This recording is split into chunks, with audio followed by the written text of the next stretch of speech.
creeping, crawling, sucking blood in the night. They're in your bed while you're sleeping and basically eating on you. They sound like creatures from a horror movie. Night of the Blood Beast. But bedbugs were the real-life horror for this Decatur woman. They're horrible. You go to sleep, you stay asleep, and then when you wake up, you have little red bumps all over your arms, your body. We'll call her Melanie. She wanted to remain anonymous because of the stigma bedbugs carry. It's a very lingering fear. Melanie and her family were living in a Decatur apartment complex. We were waking up with bites, so we reported it to the office.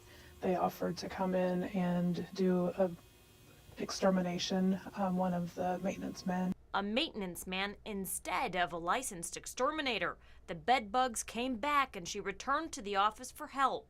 She gave me a form to fill out that stated that we were willing to pay the extermination fee, about $650 to $700, or we would need to move out because we were breaking our lease.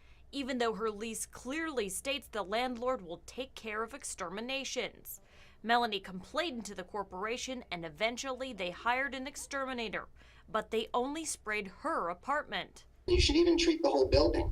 Craig Dell is a lawyer in Florida. His firm has handled hundreds of bedbug cases. How on earth are you going to have a property manager that has no certification, has no education, employing possibly dangerous chemicals for a bedbug infestation which they know little to nothing about?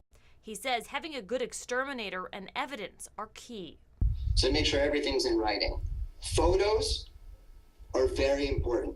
Exterminator Scott Fisher sees more and more cases of bedbugs in Decatur. If you treat only one apartment, you're kind of defeating the purpose. Fisher says a good job is expensive. And that's what takes so much time and money, is because you got to get every crack and crevice. Melanie spent hundreds on new mattresses and sheets and hundreds more on laundry.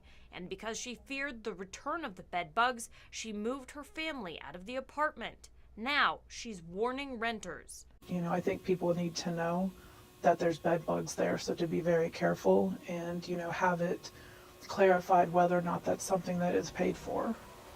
Because getting bit by bugs is painful enough. For the I-Team, Paula Thornton, WAND News.